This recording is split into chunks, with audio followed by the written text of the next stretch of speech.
मंत्र पाठ करेंगे। ओम सहनाववतु सहनौ भुनक्तु सह वीर्यं करवावहै तेजस्विनावधीतमस्तु मा विद्विषावहै। ओम शांति शांति शांति। ठीक है।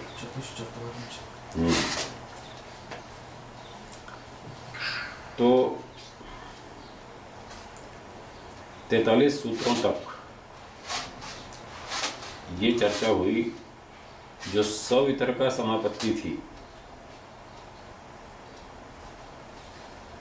और निर्वितर्का। 17वें सूत्र में जो वितर्क समाधि थी उसके दो भेद हो गए, सवितर्का और निर्वितर्का। ऐसे ही 17वें सूत्र में विचार समाधि थी, अब उसके दो भेद करेंगे, सविचारा निर्विचारा। ठीक है। 44वां सूत्र बोलिए। एतया एव सविचारा निर्विचारा च सूक्ष्म विषया व्याख्याता।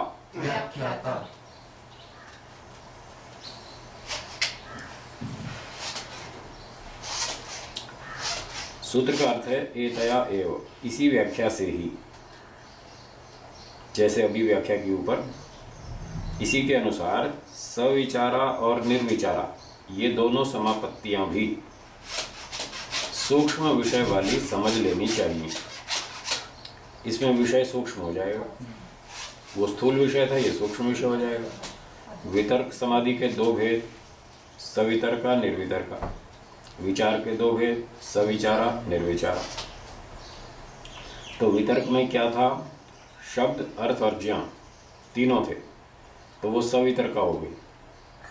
और शब्द और ज्ञान हट गया, अर्थ मात्र बचा, ये कौन सी? निर्वितर्का। उसमें विषय थे स्थूलभूत। अब सूक्ष्मभूत विषय वाली विचार समाधि के दो भेद कर देते हैं।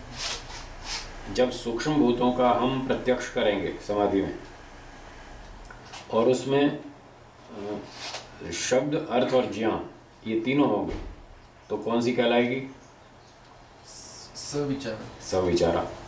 और शब्द और ज्ञान को हटा देंगे तब अर्थ मात्र बचेगा, तब निर्विचारा। बस हो गई सविचारा निर्विचारा।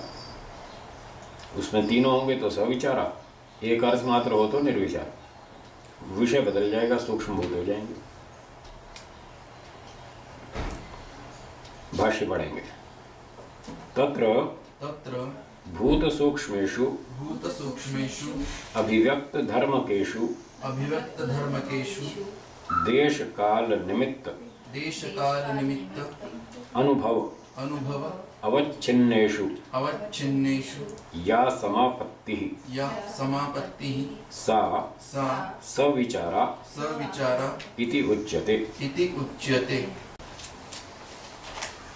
भूत सूक्ष्मेषु, भूत सूक्ष्मों में, सूक्ष्म भूतों में, अभिव्यक्त धर्मकेषु, जिनका धर्म अभिव्यक्त हो चुका है, मतलब जो तन्मात्रा के अपने स्वरूप को प्राप्त कर चुकी है। जैसे गंध तन्मात्रा है, अहंकार से प्रक्रिया होते होते होते गंध तन्मात्रा का स्वरूप आ चुका, वो बन गई अपने स्वरूप में आ गई। तो ये है अभिव्यक्त धर्मकेषु, जिसमें अपना धर्म अर्थात अपना स्वरूप प्रकट हो चुका है, अपने सही स्वरूप में आ चुकी है। ऐसा करेंगे योगी के? ना ना ना, ये अर्थ करेंगे जो तन्मात्रा अपने स्वरूप को प्राप्त हो चुकी है, वो कहना चाहते हैं। उन तन्मात्राओं के संबंध में सविचारा निर्विचारा समापत्ति होगी, ये कहना चाहते हैं। फिर और अगली बात, देश काल निमित्त अनुभव अवच्छिन्नेषु। सवितर्का में 3 बातें थी, शब्द, अर्थ और ज्ञान। इसमें 3 और नई ऐड हो गई, 6 हो गई।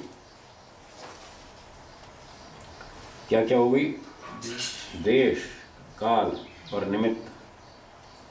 तो जब इन तन्मात्राओं का हम अनुभव करेंगे समाधि में, तो किस देश में अर्थात किस स्थान में हम उनका अनुभव कर रहे हैं, वो स्थान का भी हमको ध्यान रहेगा। भारत में बैठे, महाराष्ट्र में बैठे, पूना में बैठे, अमुक कॉलोनी में बैठे, अमुक स्थान पर बैठे, ये भी थोड़ा सा हमको ध्यान रहेगा मोटे तौर पर। अर्थात पहले से ही हम ये ध्यान में रख करके बैठे समाधि में कि हम कहाँ पर हैं। जापान में नहीं है, अमेरिका में नहीं है, भारत में, भारत में भी पूना में, और अमुक अमुक स्थान पर हम बैठ रहे हैं, अब हम समाधि लगाए। एक तो ये अर्थ है देश का। दूसरा, देश का दूसरा अर्थ ये हो सकता है कि जब हम तन्मात्रा को देख रहे हैं तो इस देश में देख रहे हैं, मेरे सामने,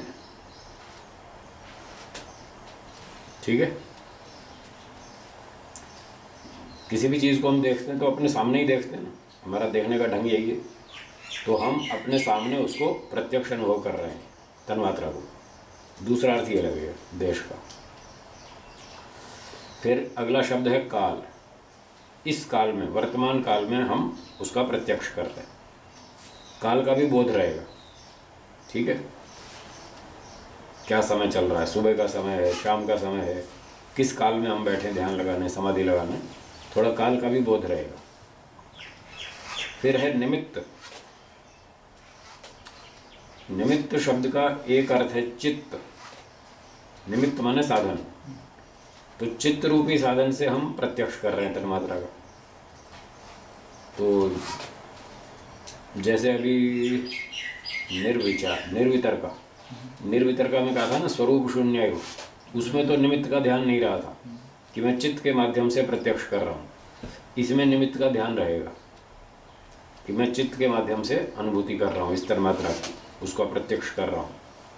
तो जिसमें ये तीन चीज़ें और इन तीनों का अनुभव भी सहित हो, देश, काल और निमित्त, इनका भी अनुभव हमें ध्यान में हो, तो वो जो समापत्ति होगी तन्मात्राओं में, वो सविचारा नाम से करी जाएगी। और उसमें शब्द और अर्थ और ज्ञान, वो तीन भी रहेंगे, और ये तीन भी रहेंगे, 6 हो जाएंगे। तो जब 6 हो साथ में, शब्द, अर्थ, ज्ञान, देश, काल और निमित्त, 6 सहित जो समाधि चल रही है तन्मात्राओं में, वो होगी सविचारा। ठीक है? नहीं? बोलो, क्या शंका है? नहीं है तो बोलो। देश काल की जरूरत क्यों पड़ रही है? जरूरत नहीं पड़ रही। एक व्यक्ति का स्तर ऐसा है, वो उसको भी विचार रहा है। नहीं, जब भूतों की चर्चा हुई थी पंचमहाभूत, हाँ, तब तो ये नहीं थे। तब ये नहीं थे, तब उसने ध्यान नहीं दिया। अब इस पर ये ध्यान दे रहा है कि मैं बाजार में खड़ा हूँ। आदमी शॉपिंग करता है तो उसको ध्यान में रहता है मैं बाजार में खड़ा हूँ, कौन सी दुकान पर खड़ा हूँ, और यहाँ अच्छी अच्छी चीज़ें जो मुझे खरीदनी है मैं उसमें से छांट रहा हूँ, मुझे कौन सी खरीदनी है।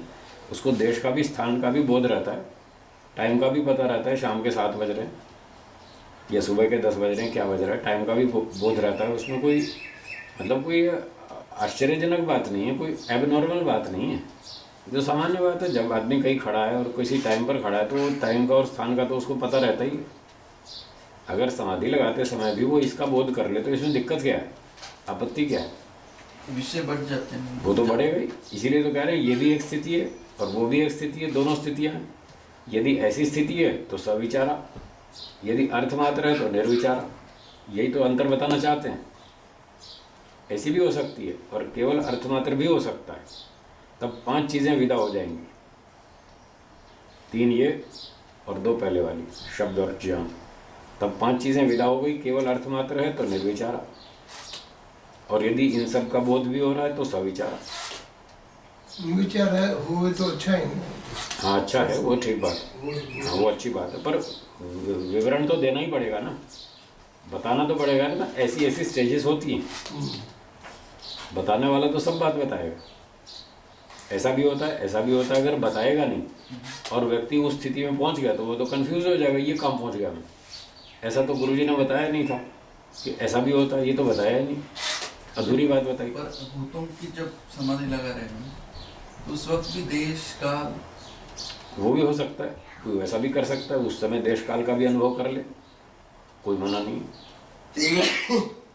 और यहाँ स्पेसिफिकली लिखा है इन्होंने। हाँ, तो वहाँ छोड़ दिया, कोई बात कहीं कह दी, कोई बात कहीं कह दी। बताने वाला कोई सी बात को कहीं बताना आवश्यक समझता है, वहाँ बता देता है, किसी को कहीं बता देता है। वो बताने वाला स्वतंत्र है, कहीं भी बता सकता है। और सब बातें एक ही जगह नहीं भी बताई जाती। कोई प्रसंग ऐसा नहीं होता या उसको आवश्यकता नहीं लगती है तो वो सारी बातें नहीं बताता। आज सामने वाले की योग्यता इतनी है तो आज उसको एक बात बताएगा, 6 महीने बाद उसकी योग्यता बढ़ जाएगी, फिर उसको और अगली बात बताएगा। वो कहेगा साहब 6 महीना पहले आपने ये तो बताया नहीं था। भाई उस समय हमें उचित नहीं लगा बताना, आप पकड़ नहीं सकते थे हमारी बात, इसलिए हमने नहीं बताया। आज हमको लग रहा है कि आप ये बात सीखेंगे, इसलिए आज हमने आपको ये बात बताई। सारी बातें एक साथ बता नहीं सकते, सीखने वाला सीख नहीं सकता। इसलिए बताने वाला जब उचित समझता है तब बताता है। तो वहाँ पर कुछ बात बता दी, यहाँ कुछ और बात बता दी कि ऐसा ऐसा भी हो सकता है। यदि ऐसा ऐसा हो तो समझ लीजिए ये सविचारा समापत्ति है। तो ये एकाग्र किस में हो रहा है? अर्थ में एकाग्र हो रही है? हाँ, अर्थ में, तन्मात्रा में। तन्मात्रा विषय तो वही है, तन्मात्रा। और जब सविचारा रहेगी तो सविचारा में तो ये सारी चीज़ें साथ में होंगी। शब्द, अर्थ, ज्ञान, देश, काल, निमित्त, 6 चीज़ें होंगी। तो ये सविचारा। जब निर्विचारा होगी तो केवल अर्थ मात्र, तन्मात्रा केवल, और बाकी सब छूट जाएगा। ऐसा होगा। ठीक है, हाँ आगे चलें। ठीक।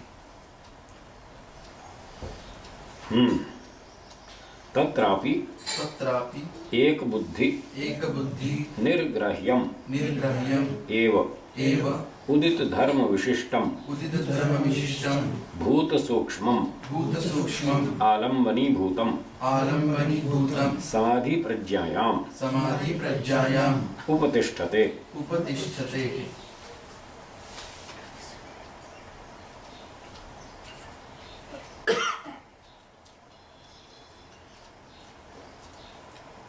तो कहते हैं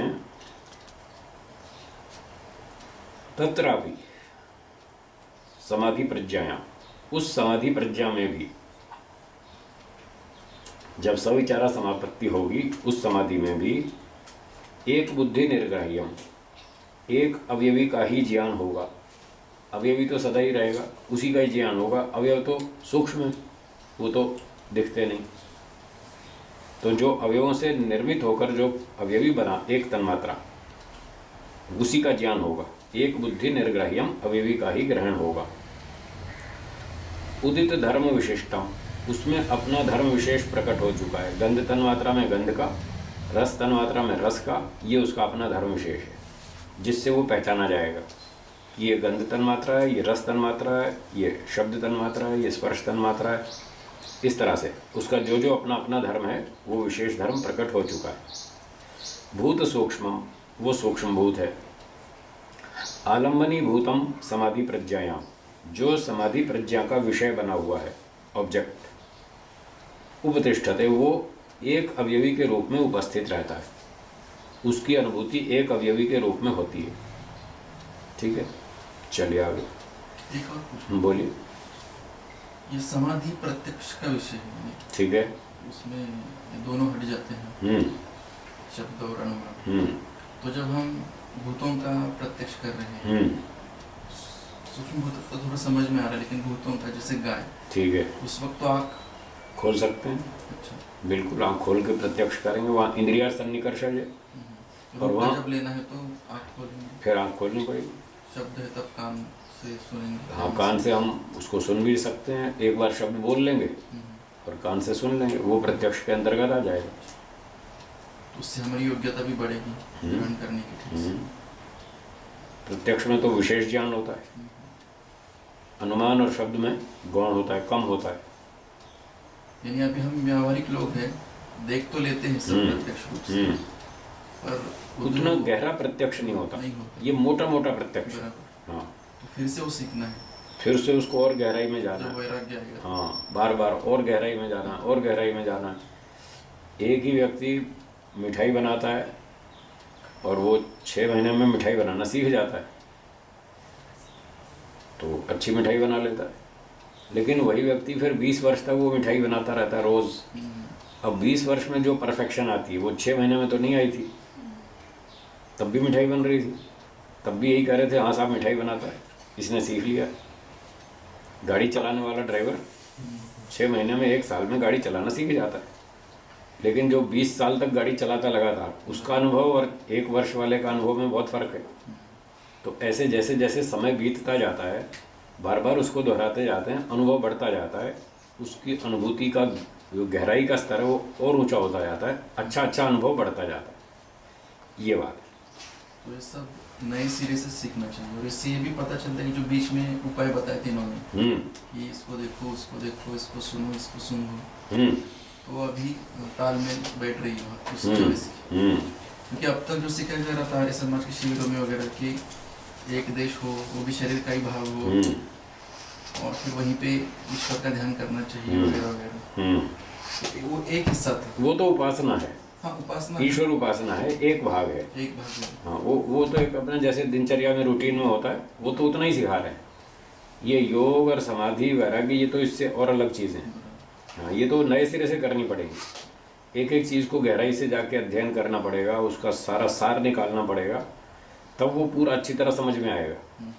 जब तक ये समझ में नहीं आएगा, प्रकृति और जीव, जब तक ये 2 चीज़ें समझ में नहीं आएंगी, इससे पीछा नहीं छूटेगा, आकर्षण बना ही रहेगा। व्यक्ति के मन में ये भावना बनी रहती है, शायद इसमें सुख होता हो, शायद इसमें और सुख मिल जाए, शायद इसमें, इसलिए रोज़ भागता मार्केट में, शायद कोई नई आइटम आई और नई आइटम खरीद के शायद मेरा और सुख बढ़ जाए, इसलिए रोज़ भागता रहता है वो मार्केट में। रोज़ नेट पे सर्च मारता है आज कौन सी नई आइटम आई, कौन सा नया सॉफ्टवेयर आया। तो ये उसकी जो दौड़ लगती रहती है भोगवाद की तरफ, भौतिक वस्तुओं की तरफ, जब तक इस गहराई से वो उसको नहीं समझ लेगा तब तक ये दौड़ उसकी बंद होने वाली नहीं। और जब तक ये दौड़ चलती रहेगी तब तक ईश्वर की ओर मुँह नहीं करेगा। जब इधर से थक जाएगा ना, तंग आ जाएगा, नहीं भैया इसमें कुछ नहीं, देख लिया, सब समझ में आ गया, छोड़ो इसको, तब ईश्वर की ओर मुँह करेगा। इसलिए ये रास्ते से गुजरना बहुत ज़रूरी है, इधर से निकलना पड़ेगा। और अब तक जो सिखाते हैं शिविरों में वो तो ठीक है भाई, आप बिल्कुल भोगवाद में पड़े, सुबह शाम धंधे में लगे, पैसे कमाने में लगे, थोड़ी देर तो शांति ले लो, थोड़ी देर तो ध्यान कर लो भगवान का, वो तो बस थोड़ी देर के लिए एक टेम्परेरी कार्यक्रम है, एक रूटीन है। चलो दिनचर्या में कुछ ये काम भी होना चाहिए, तो कुछ तो हमारी वृत्ति आध्यात्मिक बने, बस वो तो उतने ही प्रयोजन से। थोरो स्टडी तो यहाँ है, पूरा गहराई से अध्ययन तो इस तरफ करना पड़ेगा, पहले थियोरिटिकल फिर प्रैक्टिकल, फिर पूरी समाधि तक पहुँच पाएंगे। जी आगे चलें। धन्यवाद जी आगे पढ़िए। या पुनः सर्वथा सर्वतः शांत उदित अव्यपदेश्य धर्म अनवच्छिन्नेषु सर्वधर्म अनुपातिषु सर्वधर्म आत्मकेषु समापत्ति सा निर्विचारा इति उच्यते। अब ये निर्विचारा समापत्ति की बात कर रहे हैं। पहले तो सविचारा की बात हुई, अब निर्विचारा की बात करेंगे। या पुनः, और जो सर्वथा सब प्रकार से, सर्वतः सब ओर से, सब दिशाओं से, शांत उदित अव्यपदेश्य, शांत का मतलब जो समाप्त हो गया, भूतकालवाचक जो खत्म हो गया, शांत। उदित जो उदित है, वर्तमान है, बन चुका। अव्यपदेश्य भविष्य का, जो अभी बनेगा। तो भूत, वर्तमान और भविष्य 3 शब्द आ गए, ये काल से संबंध रखते हैं। तो यहाँ जो धर्म शब्द आया आगे, शांत उदित अव्यपदेश्य धर्म, तो धर्म का अर्थ जैसे कल बताया था मोटे तौर पर एक वस्तु, घड़ा, मट्टी का गोला एक धर्म, फिर घड़ा दूसरा धर्म, और ठीकरे कपाल तीसरा धर्म। इन तीनों में जो अनुगत है वो है मिट्टी, उसका नाम है धर्मी। वो धर्मी है, मट्टी जो मटेरियल है, द्रव्य, उस धर्मी मिट्टी द्रव्य में जो अलग अलग शेप्स आ रही हैं, अलग अलग स्थितियां बन रही हैं, उनका नाम है धर्म। तो अब कह रहे हैं जो भूतकाल में धर्म बने थे, वर्तमान में बने हुए हैं या भविष्य में बनेंगे, इन तीनों कालों के धर्मों में अनवच्छिन्नेषु, इनसे वो पृथक है। शांत उदित अव्यपदेश्य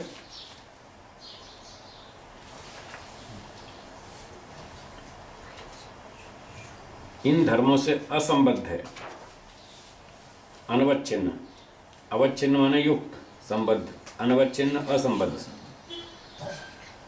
तो ये असंबद्ध कहने का तात्पर्य क्या हुआ? जैसे मकान है, घड़ा है, कार है, रेलगाड़ी है, विमान है, इसका जो सीधा सीधा उपादान कारण है वो है पार्थिव कण, पार्थिव परमाणु। तन्मात्रा तो इससे दूर हो गई, इसलिए उसका सीधा संबंध नहीं है। ये कहना चाहते हैं, इस शब्द से ये कहना चाहते हैं भूतकाल में जितने रेलगाड़ियाँ बनी, बस, कार, ट्रक, मकान, मोटर गाड़ियाँ बनी, वो भूतकाल की।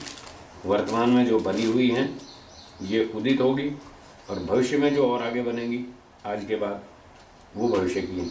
इन सारी वस्तुओं में तन्मात्राओं का सीधा संबंध नहीं है। वाया वाया तो है, तो सीधा नहीं है। इस बात को कहने के लिए अनवच्छिन्नेषु ये शब्द है। फिर अगला शब्द कहते हैं सर्वधर्म अनुपातिषु। अब इनडायरेक्टली वो सब पदार्थों के अंदर बैठी हैं तन्मात्राएं, इनडायरेक्टली, डायरेक्टली नहीं। तो दोनों बातें आ गई। डायरेक्टली वो उनसे संबद्ध नहीं है, पर परोक्ष रूप से हैं। सर्वधर्मात्मकेषु, सभी पदार्थों जो हैं वो उसी का ही रूपांतर है तन्मात्राओं का। वाया वाया, तन्मात्राओं से परमाणु बनेंगे पृथ्वी जल अग्नि वायु के, और उनसे फिर पदार्थ बनेंगे। तो एक तरह से वो तन्मात्राओं का ही थोड़ा थोड़ा परिवर्तित रूप है जो सारे पदार्थ है, रेलगाड़ी, मकान, मोटर गाड़ी, सारी चीज़ें। उन तन्मात्राओं में जो समापत्ति है सब प्रकार से, सब तरीके से, केवल तन्मात्राओं में ही जो समापत्ति है वो निर्विचारा है। तो इसका अर्थ हुआ वो 5 चीज़ें अब यहाँ छूट गई। शब्द, ज्ञान, देश, काल, निमित्त, 5 हट गई, और बस पूरी तरह से व्यक्ति तन्मात्राओं में ही संबद्ध हो गया, इन्वॉल्व हो गया, बस उसी का ही अध्ययन चल रहा है। तो ये निर्विचारा समापत्ति कहलाएगी। एवं स्वरूपम ही तद्भूत सूक्ष्मम एतेनैव स्वरूपेण आलम्बनीभूतम् एव समाधि प्रज्ञा स्वरूपम उपरंजयति। तो कहते हैं एवं स्वरूपम ही तद्भूत सूक्ष्मम, वो जो सूक्ष्म भूत है उसका ये स्वरूप है, अपना प्रॉपर जो वास्तविक स्वरूप है उसका ये है। और यही स्वरूप एतेनैव स्वरूपेण आलम्बनीभूतम, इसी स्वरूप से वो, इस समाधि का वो आलम्बनीभूत है, इसका विषय बना हुआ है तन्मात्रा। और समाधि प्रज्ञा स्वरूपम, उस समाधि प्रज्ञा के स्वरूप को, समाधि में जो उसकी अनुभूति हो रही है योगी की, उसके स्वरूप को उपरंजयति, रंग देता है, अपने स्वरूप को प्रकट कर देता है, और योगी को तन्मात्रा का स्वरूप ठीक ठीक समझ में आ जाता है, उसको उसकी अनुभूति हो जाती है। ये तन्मात्रा का जो अपना असली स्वरूप है वही उसको ज्ञात होता है। वो समाधि प्रज्ञा को रंग दिया, उसने अपना सही स्वरूप प्रकट कर दिया। आगे चलिए। तो समझो, हाँ बोलिए। ये संप्रज्ञात पूरा है। हाँ जी। इसमें रूप विषय तक जाना है। हाँ, तो आँख खोल कर बैठ सकते हैं। आँख खोल के तो तब बैठेंगे जब वो चीज़ आँख से दिखती हो। तन्मात्रा तो आँख से दिखती नहीं, और उसमें और भी सूक्ष्म जाना है तो आँख बंद करना पड़ेगा, फिर अंदर से मन से ही देखना पड़ेगा। नहीं, वो तन्मात्रा गौ की है, सिर्फ उसको धारण कर रही है। हाँ, तो तन्मात्रा तो नेत्र का विषय नहीं है ना, हमारी दृश्य सीमा से बाहर है, वो सूक्ष्म है बहुत। ये खुली आंखें उस तन्मात्रा को नहीं देख सकती। पर जो रूप है हाँ, उसको तो देख सकते हैं। उसमें रूप सूक्ष्म है, हम्म, इसलिए वो इस आंख से नहीं दिखेगा। रूप जिस वस्तु में हो वो सबकी सब इस आंख से नहीं दिखने वाली। फिर स्मृति विषय बना के उसको देखना पड़ेगा, नहीं तो। स्मृति किसकी करेंगे? जिसका प्रत्यक्ष किया हो। हाँ, प्रत्यक्ष तो आपने किया ही नहीं तन्मात्रा का आंख से, वो आंख से दिखता ही नहीं है। थोड़ा और सुनिए, आंख से वो सारी चीजें नहीं देखी जा सकती जिन जिन में रूप गुण है। क्या कहा मैंने? दोहराई। आँख से वो सारी चीजें नहीं देख सकती जिनमें रूप गुण है। हाँ, वो महत्व होनी चाहिए, हाँ, अवयवी होना चाहिए। हाँ, महत् परिमाण हो, अवयवी हो और रूप विशेष हो तो आंख से दिखता है। अब सूक्ष्म तत्व है, अणु परिमाण है और आंख की जो दृश्य सीमा है उससे बाहर है, भले रूप गुण है, पर हमारी जो देखने की एक सीमा है नेत्र की, उस सीमा से यदि बाहर है, अधिक सूक्ष्म है, तो आंख से नहीं दिखेगा। रूप गुण है भले ही, इस आंख से दिखने के लिए रूप गुण भी होना चाहिए और उसका परिमाण बड़ा होना चाहिए। तन्मात्रा का परिमाण बड़ा नहीं है, वो अणु परिमाण है, इसलिए आंख से नहीं दिखेगी।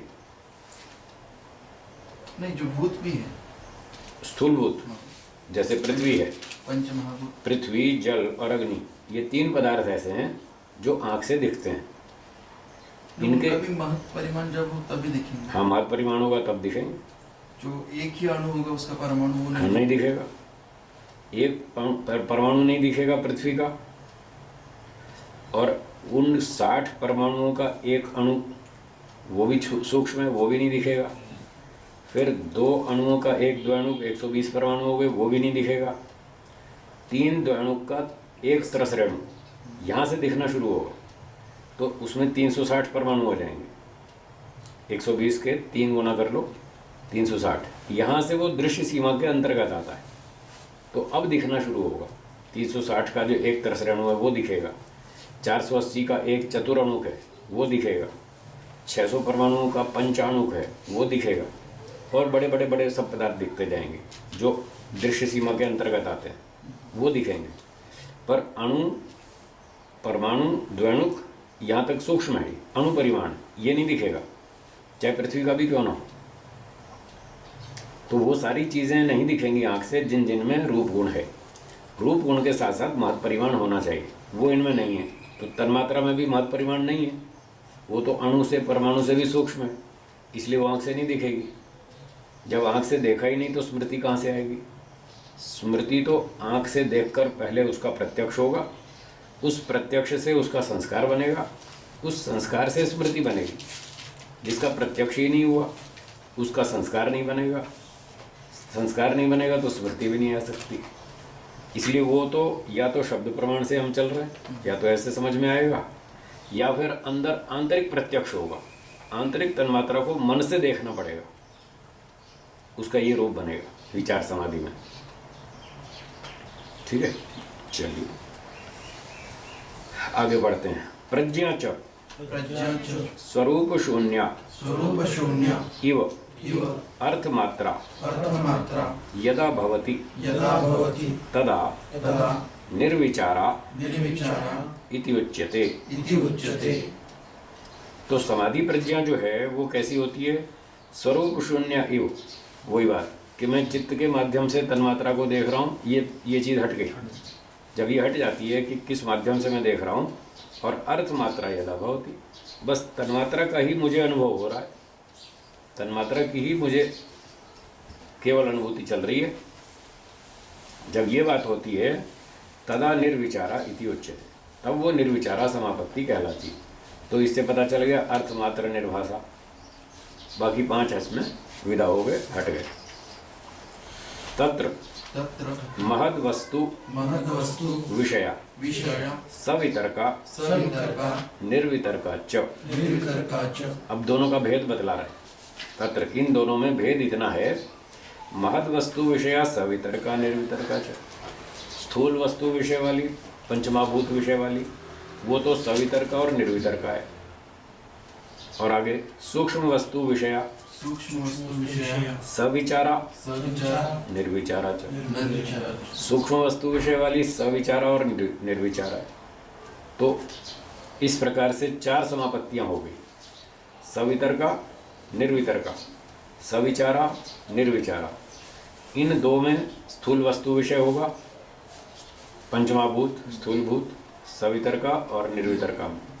इसमें सूक्ष्म होगा, तन्मात्राएं, सविचारा, निर्विचारा। बस इतना अंतर है। एवं उभयोर एतया एव निर्वितर्कया विकल्प हानिर व्याख्याता इति। तो कहते हैं एवं इस प्रकार से निर्वितर्कया, जो निर्वितर्का समापत्ति बताई थी पिछले सूत्र में, उसमें क्या विशेषता थी? उसमें शब्द और ज्ञान तो हट गए थे और भूतों का अर्थ मात्र बचा था। तो उसमें 3 विकल्प थे, शब्द, अर्थ और ज्ञान, और 3 में से 2 की हानि हो गई, निवारण हो गया, केवल 1 बचा था। तो निर्वितर्का की जो व्याख्या थी उसके अनुसार जैसे बताया था कि 2 चीज़ें वहाँ हट जाएंगी, उसी के अनुसार इन दोनों की स्थिति समझ लेना। किन दोनों की? सविचारा और निर्विचारा ना। सविचारा में तो विकल्प है, विकल्प हानि नहीं है उसमें, उसमें भेद हटे नहीं है, हटे हैं निर्विचारा में। तो 2 में ये भेद हट गए, एक निर्वितर्का में, एक निर्विचारा में। तो उभयों का अर्थ है निर्वितर्का और निर्विचारा।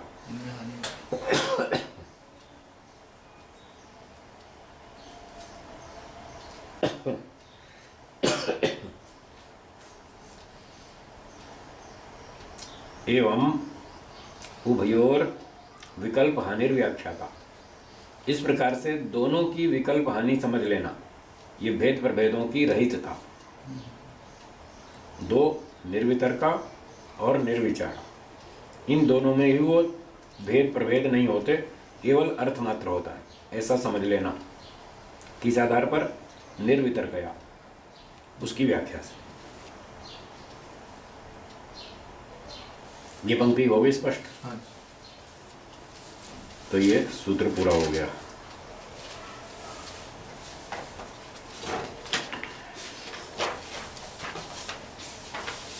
सूत्रार्थ तो बता ही दिया था। हाँ। ठीक है, आगे चले। 45वां सूत्र बोलिए। सूक्ष्म विषयत्वं च सूक्ष्म विषयत्वं च अलिंग पर्यवसानम। अलिंग पर्यवसानम। तो बताया जैसे पिछले सूत्र में कि सविचारा और निर्विचारा सूक्ष्म विषय वाली है। तो सूक्ष्म विषयता कहाँ तक जाएगी, उसकी सीमा बताइए, कहाँ तक इसको कवर करना है। तो उसकी सीमा बता रहे हैं, अलिंग पर्यवसान। अलिंग नाम प्रकृति का है, मूल प्रकृति, सत्व रज और तम, तीनों का जो संघात है, तीनों पार्टिकल्स का, सत्व रज तम का जो संघात है, मूल प्रकृति, उसका नाम है अलिंग। और जो महत तत्व है उसका नाम है लिंग मात्र, वो लिंग मात्र। और मूल प्रकृति अलिंग, उसका कोई लिंग नहीं, कोई लक्षण नहीं, वो किसी भी तरीके से प्रकट नहीं होती, अलिंग, अव्यक्त। तो कहते हैं सूक्ष्म विषयता अलिंग पर जाके समाप्त होती है, ये सूत्रार्थ हुआ। पंचमहाभूत स्थूल है, इससे सूक्ष्म तन्मात्राएं 5, उससे सूक्ष्म इंद्रियां, मन, अहंकार, बुद्धि, और अंतिम सबसे सूक्ष्म मूल प्रकृति अलिंग। यहां तक जाकर के सूक्ष्म विषयता पूरी होती है। अब यहां एक और बात ध्यान देनी है।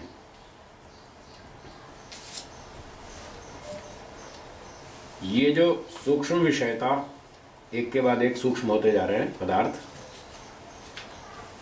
उपादान कारण की दृष्टि से बताए जा रहे हैं।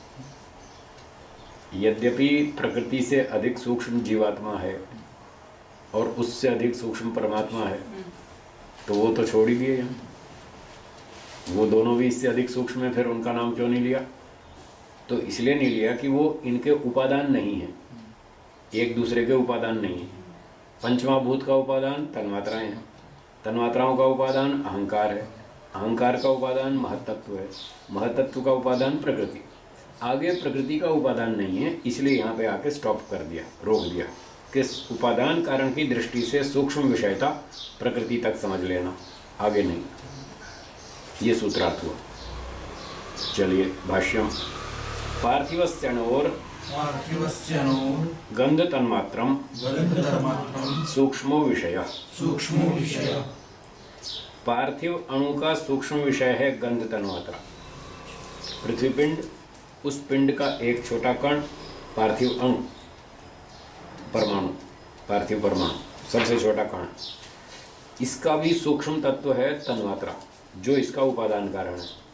जिस तन्मात्रा से ये पृथ्वी का परमाणु बना था, ये स्थूल हो गया और इसका सूक्ष्म विषय हो गया तन्मात्रा, गंध। ऐसे ही सभी कणों का देखते जाएंगे। आप्यस्य रस तन्मात्रम, तो आपह जल को कहते हैं। आप्यस्य जलीय कण का, जलीय परमाणु का सूक्ष्म विषय रस तन्मात्रा। तेजसस्य रूप तन्मात्रम, जो अग्नि का परमाणु है उसका सूक्ष्म विषय रूप तन्मात्रा। एक एक का एक एक बनता जा रहा है।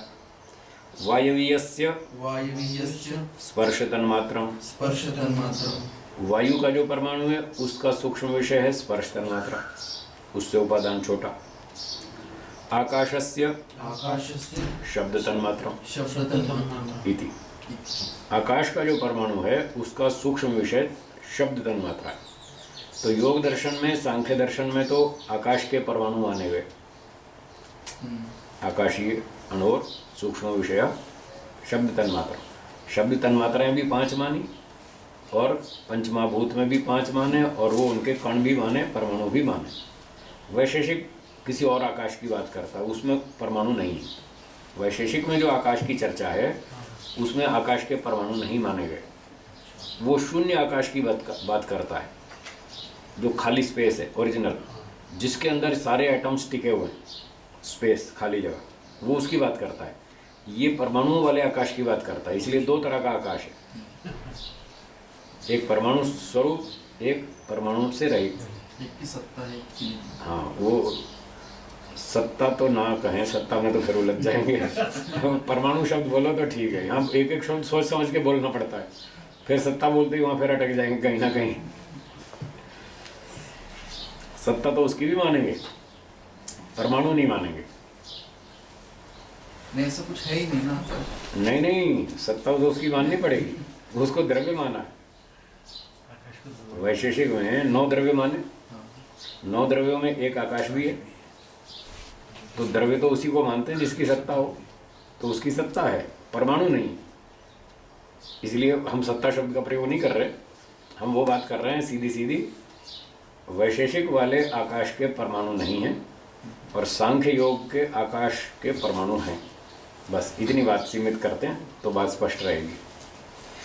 तो यहाँ आकाश के जो कण हैं उनका सूक्ष्म विषय शब्द तन्मात्रा हो गई, तो 5 महाभूत हो गए, 5 उनकी तन्मात्राएं हो गई।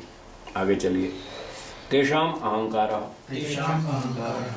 अब तेषाम मतलब 5 तन्मात्राओं का, जो सूक्ष्म भूत तन्मात्राएं, उनका जो उपादान कारण है वो अहंकार है, उसका सूक्ष्म विषय। अस्यापि लिंग मात्रम सूक्ष्म विषय। अस्य अहंकारस्य, इस अहंकार का भी सूक्ष्म विषय लिंग मात्र है, महत्तत्व। लिंग मात्रस्य अपि अलिंगम सूक्ष्म विषय। तो लिंग मात्र जो महत्तत्व है उसका भी सूक्ष्म विषय और आगे अलिंग है, प्रकृति, मूल प्रकृति। यहाँ तक पहुँच गए, आगे पढ़िए। न च अलिंगात परम सूक्ष्मम अस्ति। अलिंग से और अधिक सूक्ष्म कुछ नहीं है, कोई पदार्थ नहीं, ऐसा कहा। प्रकृति से आगे और अधिक सूक्ष्म कुछ नहीं है। प्रश्न अगला करते हैं। ननु अस्ति पुरुषः सूक्ष्म इति। तो ननु का अर्थ होता है प्रश्न। एक व्यक्ति प्रश्न उठाता है कि गुरुजी आपने कह दिया कि अहंकार सत्वरजतम से आगे, अलिंग से आगे कोई सूक्ष्म है ही नहीं। उसने कहा गुरुजी हमारा एक सवाल है, पुरुष उससे सूक्ष्म है तो सही, प्रकृति से अधिक सूक्ष्म पुरुष है, आप फिर कैसे कहते हैं कि अलिंग से आगे सूक्ष्म कुछ नहीं? तो सिद्धांती उत्तर देता है, सत्यम। सत्यम। हाँ हाँ, आपकी बात ठीक है। जीव और ईश्वर ये दोनों पुरुष हैं, ये दोनों ही प्रकृति से सूक्ष्म हैं, आपकी बात ठीक है। परंतु जिस एंगल से हम कह रहे हैं उस एंगल से नहीं है, हम किसी अलग दृष्टि से कह रहे हैं। उस दृष्टि से सुनो जिस दृष्टि से हम कह रहे हैं। अगर वक्ता के अभिप्राय को छोड़ दिया तो भटक जाएंगे, कहीं के कहीं पहुंच जाएंगे। हम जिस अभिप्राय से बात कर रहे हैं उसी अभिप्राय से हमारी बात सुनो। तो एक दृष्टिकोण से आपकी बात ठीक है, परंतु हम जिस ढंग से कहना चाहते हैं वो सुनिए। यथा लिंगात परम परम अलिंगस्य सौक्ष्म्यम सौक्ष्म्यम न च एवं पुरुषस्य। तो हम ये कह रहे हैं कि यथा जिस प्रकार से उपादान कारण के रूप में, हम इस तरह से कह रहे हैं, लिंगात परम अलिंगस्य सौक्ष्म्यम, महत तत्व से अधिक सूक्ष्मता प्रकृति की है उपादान के रूप में। न च एवं पुरुषस्य, इस रूप में उपादान के रूप में पुरुष की सूक्ष्मता अलिंग से अधिक नहीं है। हम इस एंगल से कह रहे हैं, इस दृष्टि से हमारी बात को समझें। किंतु लिंगस्य अन्वयी कारणम पुरुषो न भवति हेतुस्तु भवति इति। तो हम कह रहे हैं कि लिंग का अन्वयी कारण, उपादान कारण, जो उससे अन्वित रहता है, उससे संबद्ध रहता है एज ए रॉ मटेरियल, उस रूप में पुरुष नहीं है अलिंग के साथ। लिंग का अन्वयी कारण पुरुष नहीं है, लेकिन हेतुस्तु भवति, उसका हेतु तो है। हेतु का मतलब प्रयोक्ता, महत तत्व का प्रयोक्ता तो है। महत तत्व का लाभ तो उठाता है जीवात्मा। जब हेतु का अर्थ प्रयोक्ता करेंगे तो यहाँ पुरुष का अर्थ होगा जीवात्मा। जीवात्मा बुद्धि का लाभ तो उठाता ही। देखो हम सब लोग बुद्धि का लाभ ले रहे हैं, तभी तो अच्छी तरह जी रहे हैं, ढंग से सुख से जी रहे हैं। तो इस प्रकार से लिंग का वो उपादान कारण नहीं है, पर लिंग का प्रयोक्ता जरूर है। ये पुरुष हो गया जीव। और जब पुरुष का अर्थ ईश्वर करेंगे तो करेंगे निर्माता। महत तत्व का निर्माता तो पुरुष जरूर है, पर उसका उपादान नहीं है। इसलिए दोनों पुरुष लिंग मात्र से सूक्ष्म होते हुए भी वो उसके उपादान कारण नहीं है, इसलिए उनको हटा दिया गया। हमारे अभिप्राय से उसको अलग कर दिया। हम तो उपादान कारण की बात कर रहे हैं। अतः प्रधाने सौक्ष्म्यम निरतिशयम व्याख्यातम। इसलिए प्रधान में, प्रधान मतलब प्रकृति, प्रकृति में सौक्ष्म्यम सूक्ष्मता, निरतिशयम सबसे अधिक व्याख्यातम हमने कही है, यह सूत्रकार ने कही है। सबसे अधिक सूक्ष्मता प्रकृति में बताई है। इससे अधिक और सूक्ष्म कोई नहीं है, जो कि इन कारण कार्य द्रव्यों में और अधिक सूक्ष्म कारण द्रव्य हो, और ऐसा कोई नहीं है। अंतिम सूक्ष्म कारण द्रव्य मूल प्रकृति। तो ये एक प्रासंगिक बात बता दी। सूक्ष्म विषयता उपादान कारण की दृष्टि से यहाँ तक जाएगी। अब फिर लौट के आते हैं वापस उसी प्रसंग पे, समाधि वाले, समापत्ति और समाधि। चलिए 46वां सूत्र बोलिए। हाँ प्रश्न तो बोलिए। ये अभी वेदांत इसकी व्याख्या कैसे करते हैं इस भाष्य की? वेदांती लोग तो वो कह देते हैं सब व्यवहार के लिए है। जगत है, रोटी है, कपड़ा है, मकान है, सूरज है, चांद है, धरती है, सब तारे हैं, सब कुछ है। ये तो व्यवहार की सिद्धि के लिए, पारमार्थिक सत्ता इनकी नहीं है। वास्तव में इनका कोई अलग अस्तित्व नहीं है। ये ब्रह्म का ही रूप है। ब्रह्म जो है इस जगत का अभिन्न निमित्तोपादान कारण है। निमित्त भी वही, उपादान भी वही, ऐसा बोलते हैं वो। तो यहाँ तो स्पष्ट रूप से बीच में कहा है। यहाँ तो स्पष्ट कह दिया, पुरुष अलग है और प्रकृति अलग है। तो वैदिक मान्यता वाले तो इसकी ठीक ठीक इस तरह से व्याख्या करते हैं कि ब्रह्म अलग चीज़ है, जीवात्मा अलग चीज़ है, वो इसका भोक्ता है जगत का, और मूल प्रकृति अलग चीज़ है, ये जड़ है। ये दोनों चेतन है, जीव और ईश्वर। पर वो लोग तो बस ऐसे बात को गोल गोल कर देंगे। वो कहेंगे हाँ ये सब है तो सही, पर ये तो व्यवहार के लिए हमने कल्पना कर रखी है। क्या मुझे भूख लग रही है तो चलो रोटी खा लो। वास्तव में ना कोई भूख है, ना कोई रोटी है, ना कोई जगत है, कुछ नहीं है, सब भ्रांति है। वास्तव में तो ब्रह्म ही है बस, और कुछ नहीं। वो ऐसी ऐसी बात करते हैं, सब बेकार की बात है। कोई तर्क नहीं, कोई प्रमाण नहीं, ऐसे फालतू बात करते हैं। एक दिन एक वेदांती से बात हो रही थी मेरी, वो कहने लगे जी ये सब जगत सब मिथ्या है। मैंने कहा अच्छा जगत मिथ्या है, सच बात है? बोला हाँ हाँ। तो मैंने कहा अच्छा ये रोटी जो है ये जगत का भाग है या नहीं? जगत का ही एक हिस्सा है ना रोटी। तो फिर जब आपको भूख लगती है तो रोटी मत खाया करो। रोटी भी मिथ्या है, आपकी भूख भी मिथ्या है, फिर मिथ्या भूख को मिटाने के लिए मिथ्या रोटियां खाते हो। ये तो आपका सारा व्यवहार मिथ्या है। तो मिथ्या व्यवहार करने वाला तो अच्छा आदमी नहीं होता। तो तुम्हारा तो सारा ही सत्यानाश है। तुम्हारा तो सारा ही लेना देना बेकार है। मिथ्या व्यवहार करने वाले का तो वो अच्छा आदमी कैसे हो सकता है? अच्छा आदमी तो वो होता है जो सच्चा व्यवहार करे। तो आपका तो सारा व्यवहार ही मिथ्या है। आप नहाना धोना खाना पीना दुकान पे जाना व्यापार करना ये सब मिथ्या है। तो ये मिथ्या व्यवहार छोड़ो। और जो आप बोलते हैं, जो भाषा बोलते हैं, जो बात बोलते हैं, ये भाषा और आपकी बात भी तो जगत का एक हिस्सा है। और जगत मिथ्या है तो आपकी बात भी मिथ्या है। आपकी मिथ्या बात क्यों माने हो? फंस गया वो, चारों ओर से फंस गया। अब क्या जवाब दे? घबरा गया बेचारा। तो वो ऐसी काल्पनिक बातें करते हैं, ऐसे बिना सिर पैर की, कोई तर्कपूर्ण बात नहीं है उनकी। ठीक है, चलें आगे। 46वां सूत्र बोलिए। ता एव सबीजः समाधिः। तो ता एव वे ही चारों, अभी चार आई थी, कौन कौन सी? सवितर्क, निर्वितर्क, सविचार, निर्विचार। हाँ, ये चारों की चारों, सवितर्का निर्वितर्का सविचारा निर्विचारा सबीज समाधि, ये सबीज समाधियां हैं। बीज सहित सबीज, सपरिवार का मतलब परिवार सहित, और सबीज बीज सहित।